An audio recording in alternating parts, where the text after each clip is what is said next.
Nima u bilan Duxya Xue ham birga keldimi? Men Venzi bilan shaxsiy gaplashdim deb o'ylagandim. Lekin u juda ham ishonuvchan bo'lib chiqdi. Jigaram, yangi mashina olibsan. Xo'sh, buni yuvish uchun qayerga boramiz? Mashinaga o'tir. Borganimizdan so'ng buni bilib olasan. Men dahoman. Men chenimga bog'lamoqchi bo'lsam, bundan oldin Livenzi bilan bog'lanishim kerak. Va shundan so'ng orqali chenimga bog'lanaman. Chunki Livenzi har doim chenim bilan birga bo'ladi. Mening bugungi ko'rinishim juda ham a'lodir. Va men aniq Cheniyonni o'zimga oshiq qilaman. Men bilan hazillashyapsizmi? Bu yer qayer bo'ldi? Bunga o'xshagan vayronkor joy. Bu juda ham isqirtdir. O, Yuanzi. Bu ishi mashhur afsonaviy Sichuan restoranimi? Qani ket ichkariga.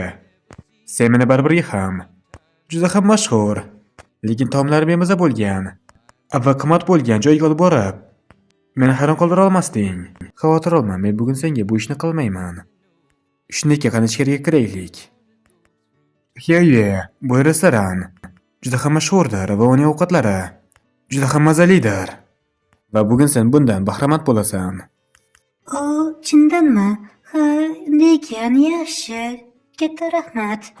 Hoy, bu chindan ham mashhur bo'lgan Cheniyonni juda ham boy va hamma narsani sotib olishga qurb yetadigan. Lekin nega u shu qadar jer va xilot joydan ovqat yeyapti? Bu yerda nimadir boshqacha.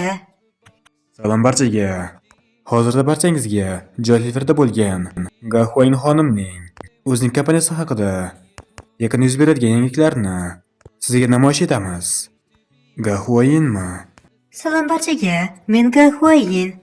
Bugun men bu yerda barchangizga juda ham hayajonli bo'lgan xabarni yetkazmoqchiman. U chindan ham biroz kamtar bo'lishni biladimi? U har doim sahnaga chiqadi va barchaning e'tiborini o'ziga tortadi. Bu tashqi tomondan o'zini ko'rsatishga bo'lgan intilishdek ko'rinadi. Bu xabar shuki, bizning xo'jayinimiz va eng katta homiyimiz janobga yaqinda bizga 100 milliard dollarlik sarmoya kiritadi. Va bu bizni televideniye olamida eng katta kompaniyaga aylantiradi. Biz o'zimizning o'rnimizni ham mustahkamlab olamiz. Bu narsa faqatgina bizning davlatimizga emas, balki chet davlatlarga ham yoyiladi. Biz albatta tarixni yozamiz. Oy jigar, u hozir nimadir dedimi? Adashmasam u sen haqida gapirdi. Demak, buni kelib chiqib, sen film industriyasida inqilobni yaratmoqchimisan? 10 milliard Cheniyo shunchalik boymi? U chindan ham boydir. Va u ko'chada ovqat yeyishdan umuman uyalmaydi. Bu jinilgul ayol. Agar o'zingni zo'r ko'rsatmoqchi bo'lsang, buni o'zing yolg'iz holda qil. Nega meni ham aralashtirasan? Endi hozirda hamma meni janob yana ekanligimni biladi. Endi qanday qilib men boshqa qizlar bilan ham uchrasha olaman? Yuanzi, sen chindan ham ayol mashhur aktrisalarni bilasan. Xo'sh, qachon menga ularning dasturlarini olib kelasan? Iltimos, yordam ber. Va bundan tashqari, sen televideniyada nimadir qilmoqchimisan? Bu yerda ham ko'plarni taniysanmi? Ha, muammo yo'q. Men shunchaki ular bilan biroz tanishman xolos. Sening 100 milliard puling bor. Bularning barchasini printerda chiqardingmi? Ovqatingni ye. Bu gaplarni aytishni bas qil. Livenzi mening hayotim davomida men uchun hamiya vazifasini bajaradi. Hoy Yuanzi, biroz mehr ko'rsat. Men Livenzini qattiq ushlashim kerak. Cheniyonni baribirga ham to'satdan birdaniga unga pul berib yuborish mumkin va bu pul unga boy bo'lish uchun yetarli bo'ladi. Va bu narsa mening hayotimga to'lig'icha yetishi mumkin. Enzi, siz allaqachon katta bo'lgansiz. Lekin haligacha ovqatni yosh bolalardek yeysiz. Qani endi buni siz uchun tozalashimga imkon bering. Rahmat. 10 milliard. Sen aytgan eding, unda faqatgina 50 milliard qoldi deb. Va endi Gahuayin bularning barchasini bizga aytgan ekan. U nimadir biladimi? Biz bilmagan narsani. Balki bu narsa u uchun odatiydir. Men bilaman, bu Cheniyman. U Gahuayin bilan birga uchrashgandi va unga ham sovg'a bergandi. Ular bir-birlarini anchadan beri bilishadi. Demak, sen aytyapsanki, Cheniyon hozir ham boshqa ayollar bilan gaplashyaptimi? O'ylashimcha, bu 100 milliardlik proyekt unchalik ham rost bo'lmasligi mumkin. Chunki bizning davlatimizda haligacha bu narsa yuz bermagan. Balki bu narsa so'nggi qarordir. Shoshib qilingan qaror. Ha, to'g'ri, buning ustiga 100 milliardni ishlatish bu ayolning ko'ngli uchun juda ham ko'plik qiladi. Xonim Hyoning fikri to'g'ri. Chenyoni ko'p harakatlari ahmoqona ko'rinadi, lekin u qilgan va investitsiya qilgan ishlarning natijalari juda ham yaxshi chiqadi. Texnologiya kompaniyasi, stream kompaniyasi, televideniye ishlari. Uning esa darajasi qanday? U nimani rejalashtirmoqda? Men chindan ham uning ishlarini oldin ayta olmayman. Hoyuki, agar biz ham janob Yan tomonidan investitsiya olganimizni ommaga oshkor qilsak, ko'plab odamlar bizga ishonishadi va keyinchalik bizga ham investitsiya kiritishlari mumkin. Ajoyib g'oya, ming. Sen juda ham aqllisan. Milliarder orqamizda turgan ekan. Ko'plab odamlar bizga ishonishadi va bizlarga albatta qo'shilishadi. Xo'jayinimizning nigohi har doim uzoqni ko'radi. Balki bu ham Chenyonning rejalaridan biri bo'lgandir. Bu inson chindan ham juda qo'rqinchli. Oy, janob Chen, siz qizlar nima haqida gaplashyapsizlar? Deyarli hech narsa mana bu yerda. Gahwayin o'zining chiqishini amalga oshirmoqda va biz unga investitsiya kiritgan janob Yan haqida gapiryapmiz. Janob Yanmi? Sizlar qaysi janob Yan haqida gapiryapsizlar? Bu yana qaysi janob Yan bo'lishi mumkin? Albatta bu o'sha juda mashhur janob Yan. Shen, sen u haqida bilmaysanmi? Bizning kompaniyamiz ham u tomonidan investitsiya olgan. Demak, hali ham men u bilan muloqot qilishim mumkin ekan. Shui, nimalar deyapsan? Bizga tushuntirib ber. Sen menga bu biznes dunyosini tanishtirgansan. Men umid qilgandimki, sen bizga qo'shilasan deb. Va sen hozir chiqib ketyapsan. Agar senga maosh yetarli bo'lmasa, men senga to'lay olaman. O'shna bo'lsa hammasini ayt. Agar sen kompaniyaning kuchayishi haqida o'ylayotgan bo'lsang, xavotir olma. Bizning orqamizda janob Yan bor. Biz hech qachon qulamaymiz, bankrot bo'lmaymiz. Ha, to'g'ri, o'sha janob Yan. Men bu ishni xohlayman, lekin bunga sabab sizlar emassizlar. Lekin bunga sabab o'sha janob Yandir. Bu uning ishlari.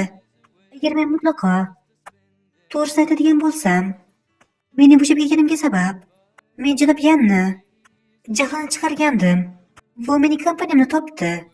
Shundan so'ng uni bankrot qildi. Agar men ham sizning kompaniyangizga qo'shilsam, u ham keyin bu kompaniyani men o'zim nishon boshiga ko'tara olaman. Lekin men sizlarni o'zim bilan olib ketishni xohlamayman. Janob Yan bankrot qildimi? Chenyona chindan ham shu qadar jahli bor ekan. Xavotir olma, Shui opa. Chenyona men bilan unchalik ham bahslashmaydi. Endi men sen bilan Chenyona birgalikda gaplashib olishlaringga imkon beraman. Hojigar, keyingi safar ham ko'rishaylik. Istagan payting qo'ng'iroq qil. Men yetib boraman.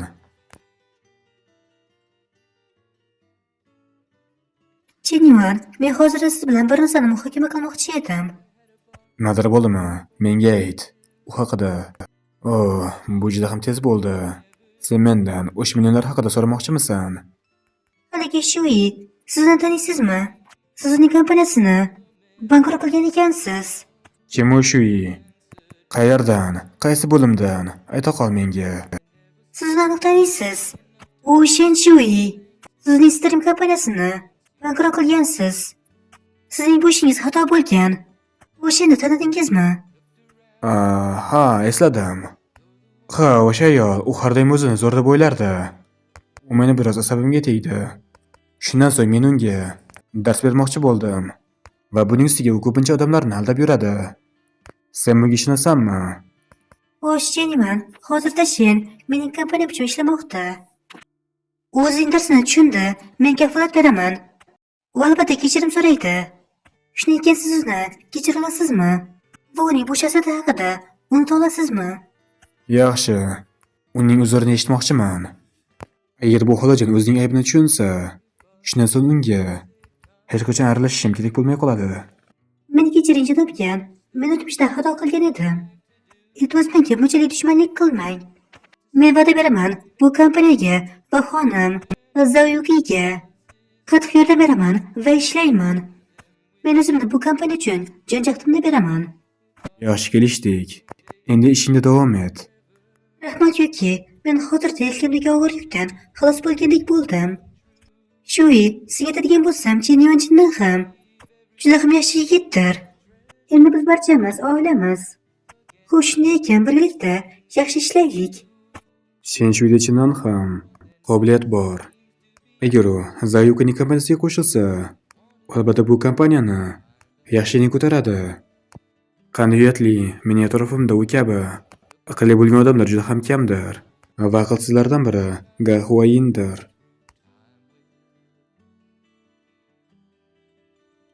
Xo'sh, bizning film studiyamiz haqida tanishib keladigan bo'lsak, bizda hech qanday boshqa bir tanlov yo'q edi.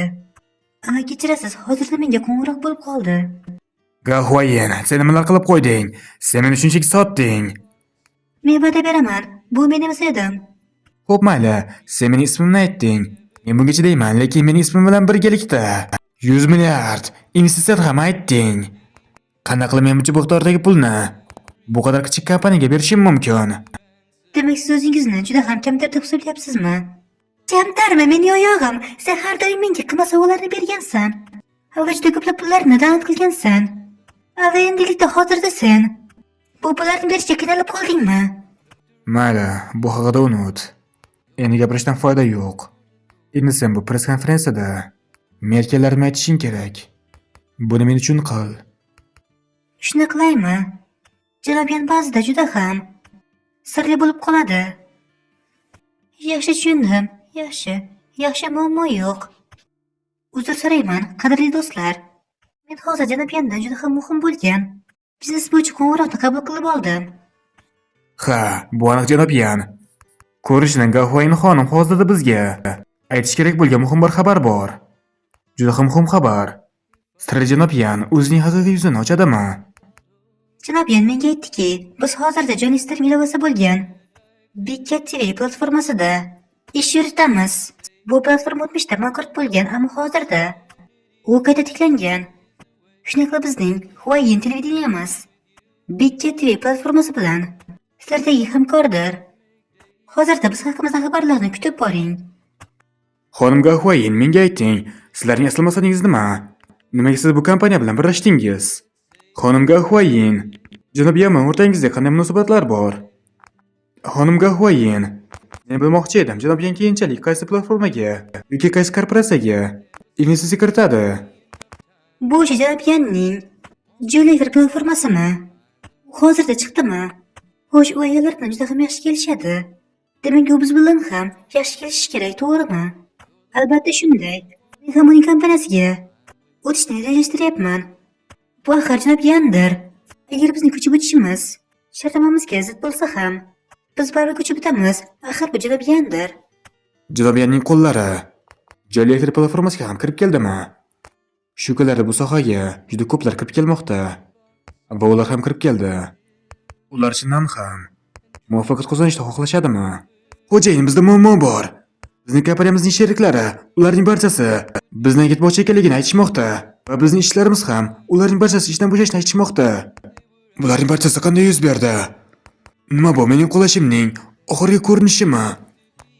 Ryu, sen maqsadingga erishding. Gahuayin chindan ham Big Cat TVni reklama qildi. Demak, bularning barchasini Chinyon oldindan reja qilgan ekan. To'g'risini aytsam, men Chinyon haqida taxmin qilgandim. Men buning to'g'ri chiqishini kutmagandim. Chinyon chindan ham biznes dahosidir. U barchasini bir maketa olmoqda va qurmoqda. Va nihoyat u oxirida xalqaro biznesni quradi. Chinyon, agar Chinyon chindan ham shunday bo'ladigan bo'lsa, nega shu paytgacha juda ko'p ayollar bilan birga yurdi? Nima bu uning ham bu biznesdagi rejasining bir qismi edimi? Ha, agar Chinyon bu pullarning barchasini biznes uchun va qaytib kelish uchun ishlatgan bo'lsa, demak bu munosabatlarning barchasi uning biznesi uchun qurilgan ekan. U pullarni biz uchun ishlatmagan ekan.